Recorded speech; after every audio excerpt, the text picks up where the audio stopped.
for the world. As the model and mediatrix of all graces, Our Lady is gently but firmly focusing our prayerful attention upon her Son Jesus. One of the most recent and visible manifestations of God's love for mankind is taking place now in a small village in Naju, Korea.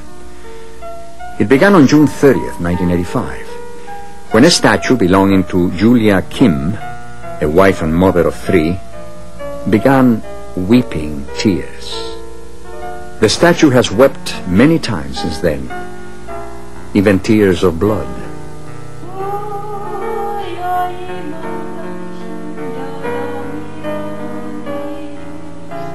Known as the Immaculate Conception, Our Lady has repeatedly asked for prayers, sacrifices, and penance, urging us not to avoid these actions because it is through this formula that our struggle is transformed into graces and benedictions for many souls. The message of Naju parallels that of Akita and Fatima. Our Blessed Mother mourns the amount of sin in the world and the failure of her children to make reparation. Oh, the multitude of my children who provoke the just anger of God and the number of their sins. One must fear the just anger of God in order that the fire from heaven does not fall upon the earth.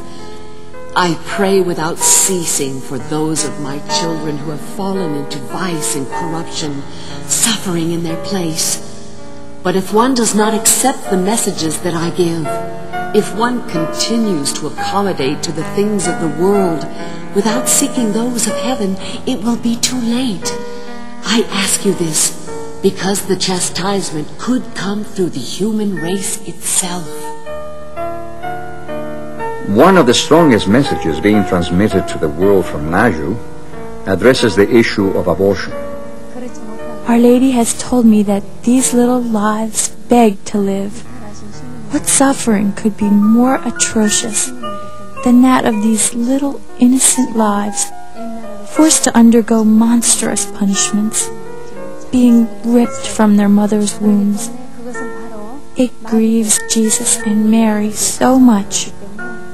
Our Lady is sad in the face of all the ignorance and indifference of parents who kill their babies.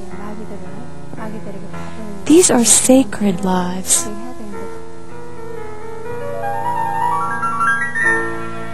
The world goes relentlessly toward its ruin, while Satan deploys all his power to destroy it.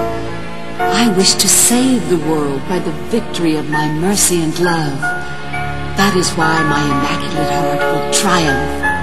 If you pray with me, holding my hand with confidence, my Immaculate Heart will certainly triumph.